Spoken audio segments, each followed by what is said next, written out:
ನಮಸ್ತೆ, ಮಂಜುಳಾ ವಿನೋದ್ ರೆಸಿಪಿ ಚಾನಲ್ಗೆ ನಿಮ್ಮೆಲ್ಲರಿಗೂ ಸ್ವಾಗತ. ಇವತ್ತಿನ ರೆಸಿಪಿಲಿ ನಾನು ಸಿಹಿ ಪೊಂಗಲ್ ಮಾಡ್ತಾ ಇದ್ದೀನಿ. ಬನ್ನಿ ಮಾಡೋ ವಿಧಾನನ ನೋಡ್ಕೊಂಡು ಬರೋಣ. ಸಿಹಿ ಪೊಂಗಲ್ ಮಾಡೋದಕ್ಕೆ ಮೊದಲು ನಾನು ಸ್ಟವ್ ಹಚ್ಚಿ ಒಂದು ಕುಕ್ಕರ್ನ ಇಟ್ಕೊಂಡಿದ್ದೀನಿ. ಅದಕ್ಕೆ ಒಂದು 1/4 ಟೀ ಸ್ಪೂನಷ್ಟು ತುಪ್ಪನ ಹಾಕ್ಕೊಂಡಿದ್ದೀನಿ.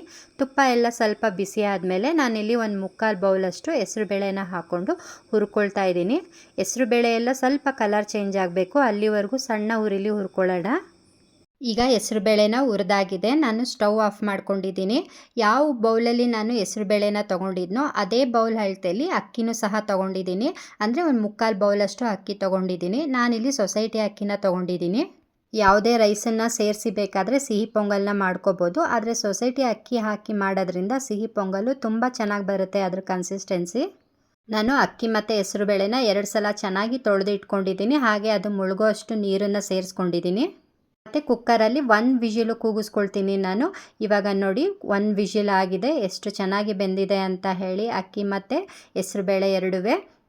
ಈಗ ಮತ್ತೆ ನಾನು ಸ್ಟವ್ ಹಚ್ಚಿ ಸಣ್ಣ ಉರಿಲಿ ಹೆಸರುಬೇಳೆ ಮತ್ತು ಅಕ್ಕಿನ ಕುದಿಯೋದಕ್ಕೆ ಬಿಟ್ಟಿದ್ದೀನಿ.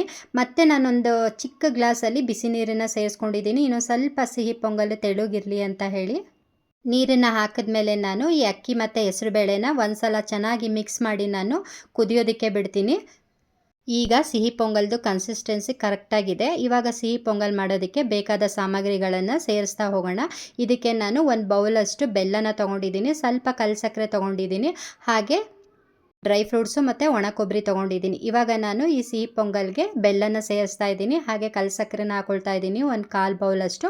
ಇದು ಟೇಸ್ಟ್ಗೆ ಅಷ್ಟೇನೆ ತುಂಬ ಚೆನ್ನಾಗಿರುತ್ತೆ ಹಾಕೋದ್ರಿಂದ. ಹಾಗೆ ಸಿಹಿ ಪೊಂಗಲ್ದು ಕಲರು ತುಂಬ ಚೆನ್ನಾಗಿ ಬರುತ್ತೆ. ಹಾಗೆ ನಾನಿಲ್ಲಿ ಒಣ ಕೊಬ್ಬರಿನೂ ಸಹ ಸೇರಿಸ್ಕೊಂಡು ಒಂದು ಸಲ ಚೆನ್ನಾಗಿ ಮಿಕ್ಸ್ ಮಾಡ್ತಾ ಇದ್ದೀನಿ. ನಾನು ತೊಗೊಂಡಿರೋ ಬೆಲ್ಲದಲ್ಲಿ ಕಸ ಏನೂ ಇಲ್ಲ, ಹಾಗಾಗಿ ನಾನು ಡೈರೆಕ್ಟ್ ಹಾಗೆ ಹಾಕ್ಕೊಳ್ತಾ ಇದ್ದೀನಿ. ನೋಡಿ, ಬೆಲ್ಲ ಮತ್ತು ಕಲ್ಲು ಸಕ್ಕರೆನ ಹಾಕಿರೋದ್ರಿಂದ ಕಲರು ಎಷ್ಟು ಚೆನ್ನಾಗಿ ಬರ್ತಾ ಇದೆ ಅಂತ ಹೇಳಿ. ಮತ್ತು ನಾವಿಲ್ಲಿ ಒಣ ಕೊಬ್ಬರಿನ ಹಾಕಿರೋದ್ರಿಂದ ಈ ಸಿಹಿ ಪೊಂಗಲ್ಗೆ ಒಂದು ಶೈನಿಂಗ್ ಬರುತ್ತೆ ಮತ್ತು ರುಚಿನೂ ತುಂಬ ಚೆನ್ನಾಗಿರುತ್ತೆ.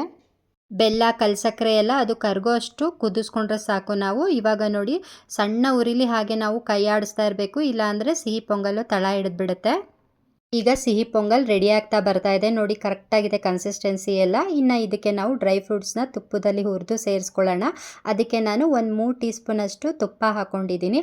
ಹಾಗೆ ನಾನಿಲ್ಲಿ ಡ್ರೈ ಫ್ರೂಟ್ಸು ಪಿಸ್ತಾ, ಬಾದಾಮಿ, ಗೋಡಂಬಿ ಇವು 3 ಕಟ್ ಮಾಡಿ ಹಾಕ್ಕೊಂಡಿದ್ದೀನಿ. ಯಾವುದೇ ಡ್ರೈ ಫ್ರೂಟ್ಸ್ನ ಹಾಕ್ಕೊಂಡು ಸಿಹಿ ಪೊಂಗಲ್ನ ಮಾಡ್ಕೋಬೋದು.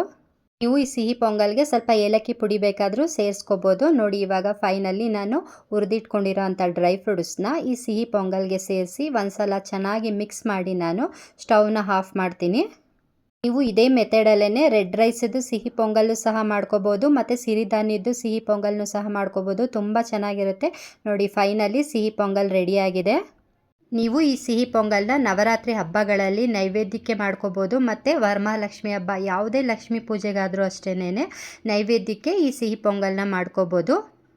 ನಿಮಗೇನಾದರೂ ಈ ರೆಸಿಪಿ ಇಷ್ಟ ಆಗಿದರೆ ನೀವು ಒಂದ್ಸಲ ಟ್ರೈ ಮಾಡಿ ಹೇಗೆ ಬಂತು ಅಂತ ಕಮೆಂಟ್ ಮಾಡಿ ಹೇಳಿ. ಹಾಗೆ ಲೈಕ್ ಮಾಡಿ, ಶೇರ್ ಮಾಡಿ, ಸಬ್ಸ್ಕ್ರೈಬ್ ಮಾಡ್ಕೊಂಡು ನೋಡಿ. ಮತ್ತೆ ಸಿಗ್ತೀನಿ ನೆಕ್ಸ್ಟ್ ರೆಸಿಪಿ ವ್ಲಾಗಲ್ಲಿ. ಬಾಯ್.